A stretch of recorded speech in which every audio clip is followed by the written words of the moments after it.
Hi, good evening friends. Gen Z கேள்விப்பட்டிருக்கீங்களா? Generation Z. ஏபிசிடியில் கடைசியாக உள்ள எழுத்து இசட், ஜி அப்படிம்பாங்க. ஜென் ஜின்னா என்னங்க? அதாவதுங்க 1997 அப்ராக்சிமேட்டாக 2010 வரைக்கும் உள்ள பீரியடில் பிறந்த ஜெனரேஷன் அவங்க தான் ஜென் ஜி அப்படிங்கிறாங்க.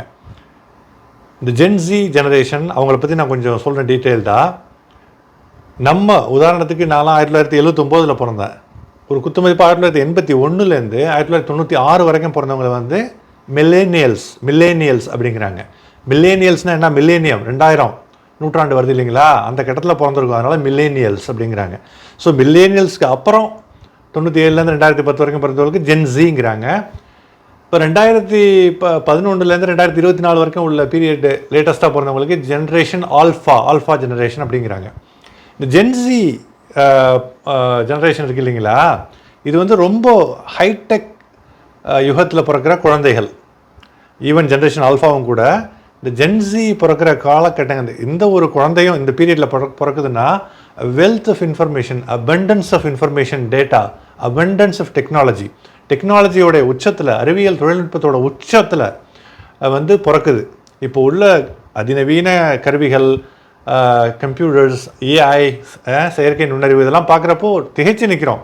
உதாரணத்துக்கு இப்போ மில்லேனியல்ஸ் பிறந்த காலகட்டத்திலலாம், அந்த காலகட்டத்தில் ஒரு பெரிய அட்வான்ஸ்மெண்ட்லாம் கிடையாது. அப்போ தான் வந்து மொபைல்லே வந்து அட்வான்ட் ஆக ஆரம்பிச்சிச்சு. ஸ்மார்ட் ஃபோன்லாம் மொபைல் வந்துச்சு, அதுக்கப்புறம் தான் ஸ்மார்ட் ஃபோன்லாம் வந்துச்சு.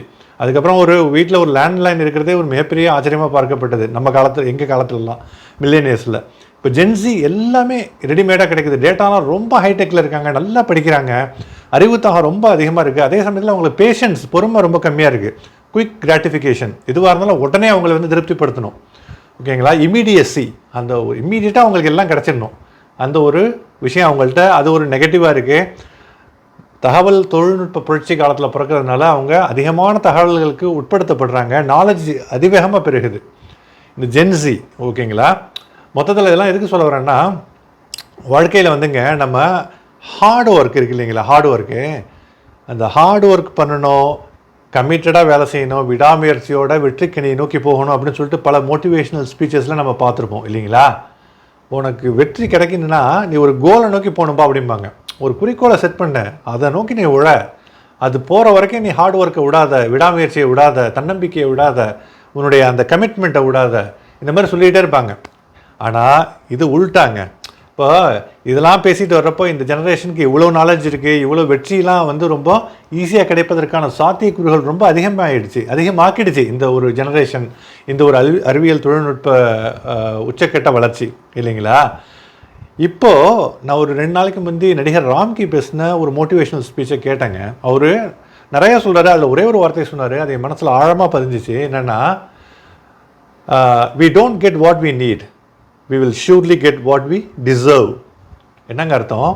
நமக்கு என்ன வேணும் அப்படின்னு ஆசைப்பட்டு அந்த விஷயத்தை நோக்கி ஓடுனா அந்த விஷயம் அப்படியே நமக்கு கிடச்சிரும் அப்படிங்கிற அர்த்தம் கிடையாது. உனக்கு தகுதியுடைய விஷயம், ஒரு வெற்றி கிடைக்குது அப்படின்னா, ஒரு சிறந்த விஷயம் உனக்கு கிடைக்குதுன்னா, அதுக்கு உன்னை தகுதியுடையவனை ஆக்கிக்கிட்டேன்னா அந்த விஷயம் நீ கேட்காமலே உன்னை வந்து அடையும், நீ கேட்காமலே உன்னை வந்து சேர்ந்தே தீரும்.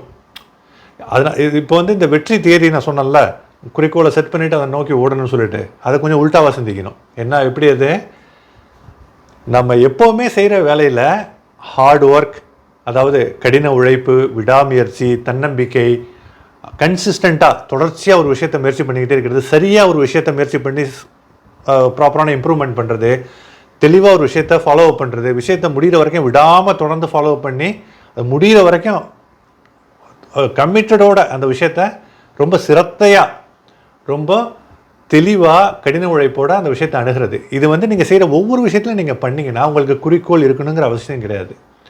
குறிக்கோள் எதுவும் இருக்கணுங்கிற அவசியமே இல்லை. வெற்றி உங்களை அதனுடைய உச்சாணி கொம்புக்கு அழைத்து செல்லும், அதை தவிர்க்கவே முடியாது. இங்கே தான் ராம்கி சொன்னது வருது, you will get what you deserve, you will surely get what you deserve.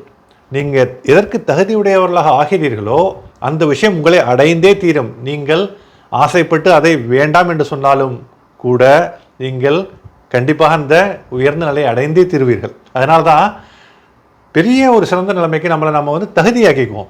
எல்லா விஷயத்துலையும் நம்ம ஹார்ட் ஒர்க் போடுவோம், கடின உழைப்பு, சிறந்த உழைப்பு, ஸ்மார்ட் ஒர்க் போடுவோம், கன்சிஸ்டண்ட்டாக பண்ணுவோம், தன்னம்பிக்கையோடு இருப்போம், விடாமுயற்சியை பெர்சிஸ்டண்ட்டாக பண்ணிக்கிட்டே இருப்போம்.